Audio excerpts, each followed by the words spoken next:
Hello po sa inyong lahat mga ka-crypto. Ako po si Pinoy Crypto Trader at sa video na ito ay atin pong pag-uusapan ang aking technical analysis dito po kay Shiba Inu ngayon pong December 7 taong 2024. Pero quick update lamang po tayo rito.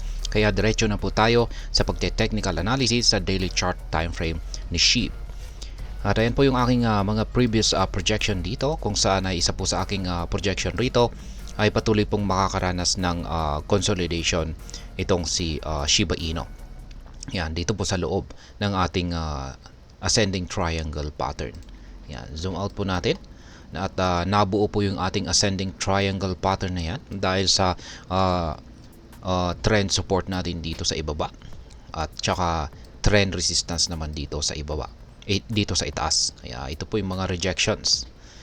Kaya yan, patuloy pong maglalaro si Shiba Inu or ang market price ni Shiba Inu sa loob nito habang ganito po yung nakikita natin na signals sa ating mga indicators. Particular po yung ating QQE mod indicator dito sa ibaba.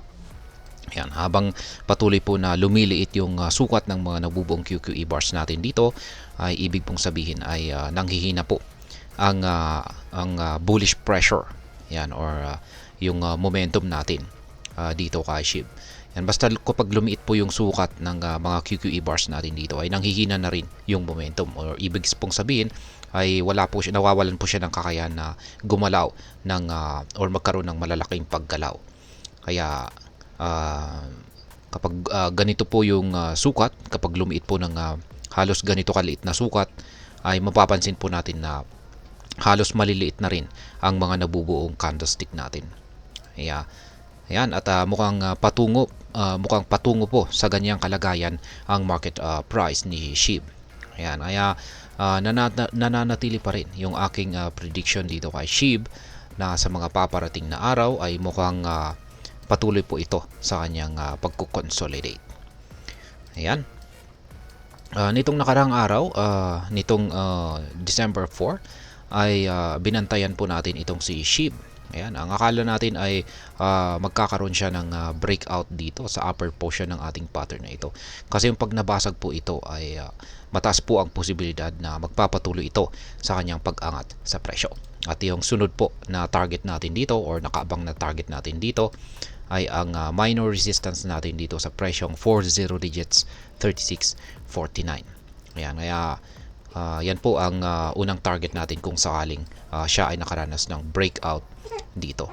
Kaso ay noong sumunod na araw, December 5 ay nagpakita po ng rejection ang market price ni SHIB dito sa upper portion ng ating pattern na ito. Ayan, nauntog po siya. Ayan, at bumuo po siya ng isang bearish candlestick. Ayan, at bumalik po ulit dito sa kalagitnaang bahagi ng ating pattern na ito. At ngayon ay nakikita ko po rito na magpapatuloy po siya sa pagkukonsolidate. Ayan, magsa-sideways po siya kasi gaya ng aking sinabi kanina ay nanghihina po yung ating bullish pressure ngayon dito kay SHIB. Kaya yan, pero wag po tayong mag-alala kasi yung Halsey indicator naman po natin ay nananatiling nagpapakita po ng signal na bullish momentum. Yan, bullish pa rin po siya. Ibig sabihin ay malamang ay nagpapahinga lamang po siya or kumukuha po siya ng sapat na buwelo. Kaya yan po ang ipinapakita naman ng ating Halsey indicator dito. Ngayon ay dahil sa bumalik po si SHIB dito sa ilalim ng ating minor resistance line dito sa presyong 40 digits 32.22 ay ito po muna yung kailangan niyang basagin. Kaya kailangan muna niyang lampasan ito. At yan, pero kahit na nalampasan po niya ito ay may kasunod naman na trend resistance kung saan ay yung upper portion ng ating pattern dito na kailangan po niyang basagin. Kaya ayan, medyo nahihirapan po siyang umangat dahil sa mga resistance na yan. Pero kailangan po talaga na basagin niya ito kung nais po niyang umangat sa mas mataas na presyo.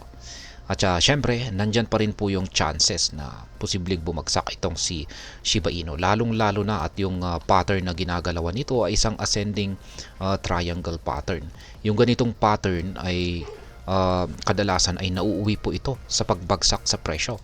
Yan, yung inaasahan po natin dito sa ganitong pattern ay isang bearish breakout. Kaya ayan, kapag bearish breakout po ito ay babagsak po siya ng malaki ang maaari po niyang ibagsak kung sakaling nakaranas po siya ng bearish breakout dito. Kaya nandyan pa rin po yung posibilidad na maaari po siyang makaranas ng matinding pagbagsak, which is maganda naman po ito para sa mga yung para sa mga bago yan na gustong pumasok sa pag-i-invest dito kay SHIB para makabili sa mas mababang presyo. Ayan, kaya yan po yung mga nakaabang na buy pending orders natin dito sa mga support. Pero ayan, masasabi kong kung sakaling babagsak po si SHIB ay mukhang mababa po yung chances o yung chance na mangyari ito kasi meron po tayong matibay na support dito. Yan, isang major support at sa tingin ko ay hindi po ito basta-basta mababasag. Ito po ay nasa presyong 40 digits 27.75. Kaya ayan, solid support po ito. Kaya ayan, hindi po siya madaling basagin ni SHIB kung sakaling babagsak siya. Posibleng tatalbog lang siguro siya rito. At maliban po dyan ay nananatili naman pong bullish yung mga signals ng ating indicators. Ayan, katulad po ng ating Hall Street indicator dito. Ayan, na kulay green. Kapag kulay green po yan ay nananatiling bullish pa rin po ang may control sa market ni SHIB. At ganin din po yung ating mga nabubuong QQE bars dito.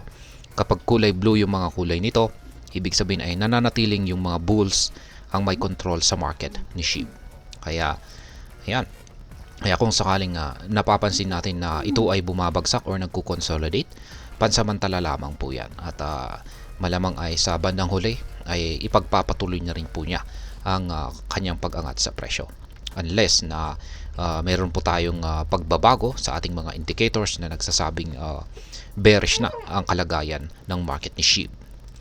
Kaya ayan po ulit, yung mga pending orders po natin ay ayan, may nakaabang po tayo rito na sell pending order dito sa minor resistance na 40 digits 36.49 at yung buy pending order natin ay nakaabang naman po rito sa major support na 40 digits 27.75. Ayan. Ngayon ay check po natin yung mas mataas na target natin dito. Yung talagang target po natin dito, pinaka main na target natin dito ay ito. Yung major resistance natin sa 40 digits 45.78. At yan po yung aasahan natin na aakyatin ni SHIB kung sakaling siya ay nakawala dito sa ating ascending pattern na ito. Kaya ayan, medyo mataas-taas po. At ayan, maliban po rito ay nakikisabay na rin po kasi siya kay Bitcoin. Ayan, kasi itong si Shiba Inu ay meron po siyang mataas na correlation kay Bitcoin.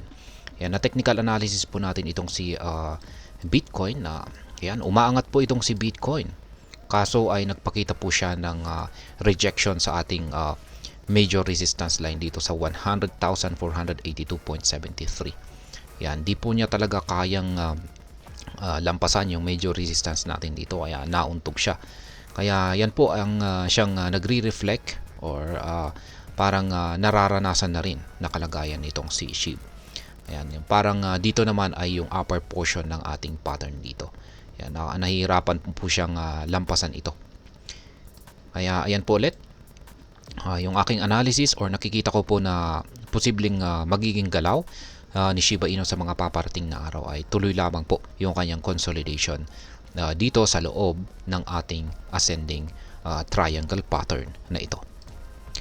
At ayan, para sa mga bago lamang po rito ay check na lamang po ninyo ang description ng video na ito para malaman kung anong platform at mga indicators ang ginagamit ko dito. At hanggang dito na lamang po tayo sa video na ito mga ka-crypto. Marami pong salamat sa panonood. Ingat po tayo lagi at God bless po sa ating lahat.